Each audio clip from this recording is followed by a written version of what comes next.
Hello guys, I'm here with my Yamaha SVHO. This is a 2017. I tore it apart because over there I'm working on a 2014 that I replaced the head, and I'm checking the timing. Now I don't have my dial indicator in here, and you can set this on top dead center without a dial indicator. What I suggest is get one of these. This one's barely long enough. Now when it's on top dead center, you'll put this in number 1. This is number 1. The next to the timing chain is number 1. If you push it down, okay, and put air, I got about 120 pounds. Okay, you see it's not moving. When you let off, there's air. Now, if it was not on top dead center, the motor would push the piston down, either forward or backwards. Okay, and then if it's on top dead center, you look at your timing marks, you can see that. That one is correct, and that one is correct. I'm making this video because I did that very same thing with that ski, and I thought maybe it's retarded one tooth because I had a problem with another ski, and it was retarded one tooth. But before, it's a lot of work pulling that tensioner off down there. It's behind the dipstick, so you got to pull the dipstick tube, and it's very tight in there. So before I went through all that and dropped the bolt and cursed up a storm, I took all the spark plugs out, and I basically put it on top dead center where I believed it was, and I double checked the timing marks. This is the intake manifold, this is the exhaust. So by putting air in and the piston ain't moving, it's centered. It's centered, the crankshaft is literally on top. So given that the piston's going up and down, so it won't push it. Now, if it was slightly advanced, it would push the crank down. If it was slightly, if it was retarded, it would push it down. If it was slightly advanced, it would push the motor backwards, and your piston will go down.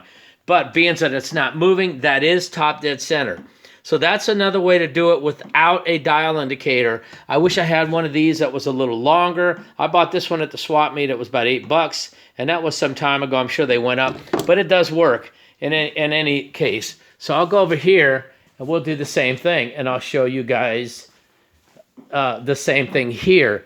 You know, like I said, I don't have a dial indicator over here, and if I did, it would be a lot easier, but you can see it's kind of dark. There's it's on top dead center there. I'll push there, see? You can hear it on this one. So I push it. The motor's not turning at all. So that's top dead center. So I know the timing is correct. So I eliminated that process. I probably have a bad sensor in that ski. So I'm gonna put them both back together and try to figure out the problem. But I hope this video helps you guys with timing on a SVHO. This is a 1.8 liter 1800. This ski is a 2017. That is a 2014. So in any case, enjoy. Leave your comments below if you need any more help. But that's one way to set it on top dead center without removing the motor.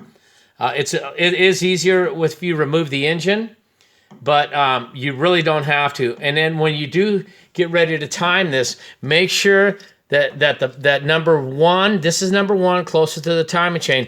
Make sure the piston is halfway up, because if you do that, number 1 and 4 run in sequence. Number 2 and 3 are the same. So if you have these in the center, you will be able to move the timing. Now I know this because I ruined.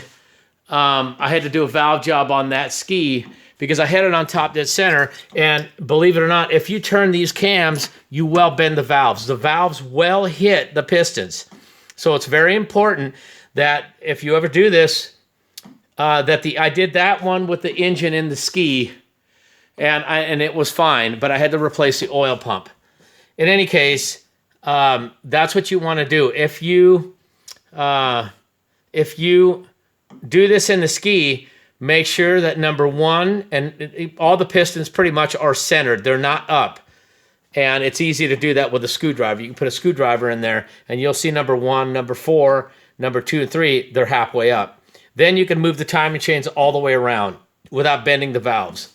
If you have any questions, again, leave your comments. God bless you guys. I hope you guys can get yours fixed. These are very expensive to work on. Have a great day.